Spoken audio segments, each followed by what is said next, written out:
Alors dans les vidéos, souvent on a l'habitude de montrer ce qui va bien.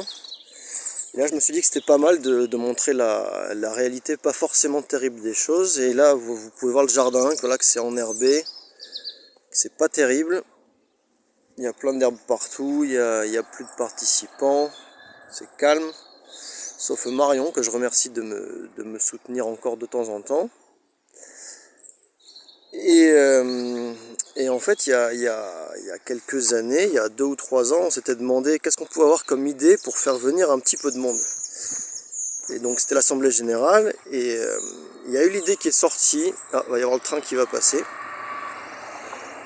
Voilà.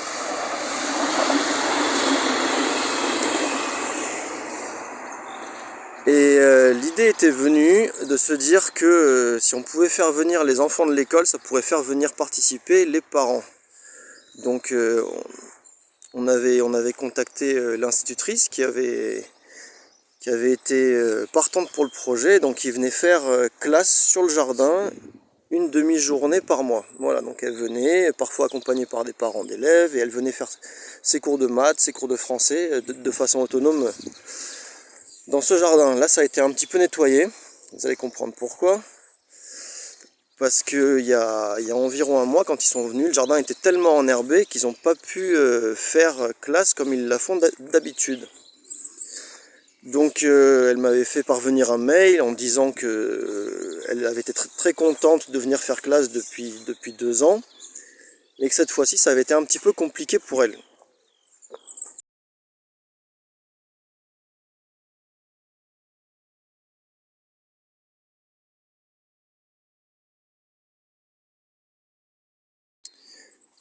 Voilà, et donc là on peut voir les patates qui ont été plantées la dernière fois lors de la dernière vidéo. Et donc pour en revenir, là maintenant se pose la question de savoir si ce jardin, s'il va continuer ou pas, voilà, si j'ai encore l'envie, si j'ai encore les idées pour essayer de relancer tout ça. Et donc voilà, tout ça pour dire que le fait que l'institut puisse venir faire classe sur le jardin, ça avait été une des vraies réussites de ce jardin. Mais que s'il n'y a personne pour pouvoir entretenir ça, qui ait une base correcte, et ça ne pourra pas durer, hein, évidemment. Alors là j'ai la voisine qui a 80 ans et qui a un ami qui en a 88. Et eux ils étaient vachement contents d'apercevoir les gamins une après-midi par mois. Et donc en fait c'est Maxime 88 ans qui est venu nettoyer le jardin pour pouvoir permettre que l'institut puisse faire sa classe. Donc là je suis un peu dans cette réflexion de savoir... Enfin, en tout cas ce qui est sûr c'est que si ça repose sur un individu, ben, ça peut pas durer, quoi, parce que les individus on n'est pas durable. Et le seul moyen que ça puisse durer, ça aurait été de trouver un fonctionnement institutionnel. Et ça fait plusieurs années que j'essaie de m'inscrire notamment dans le dispositif du RSA, où il y a 15 heures d'activité par semaine. Et j'ai essayé de faire en sorte que les gens puissent venir effectuer leurs 15 heures d'activité par semaine sur jardin partagé. Alors j'ai vu une vingtaine de personnes de l'administration, hein, que ce soit du bas de l'échelle jusqu'à tout en haut de l'administration française.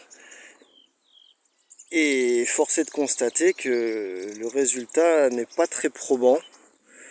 Et donc là je suis à un point où je m'interroge un petit peu. Donc on a donc échangé des mails avec l'institutrice, et qui elle serait assez triste de voir que ça s'arrête. Et donc là elle m'a soumis l'idée de poser le sujet en conseil municipal. Donc c'est ce qu'on va faire, hein, ça ne mange pas de pain. Mais voilà, moi je lance aussi cette vidéo pour savoir, comme moi je suis arrivé un petit peu au bout de mes idées, savoir si vous avez des idées, voilà. Donc si vous avez des commentaires, allez-y, je vous en prie, c'est le moment. Je vous garantis pas que ça sera...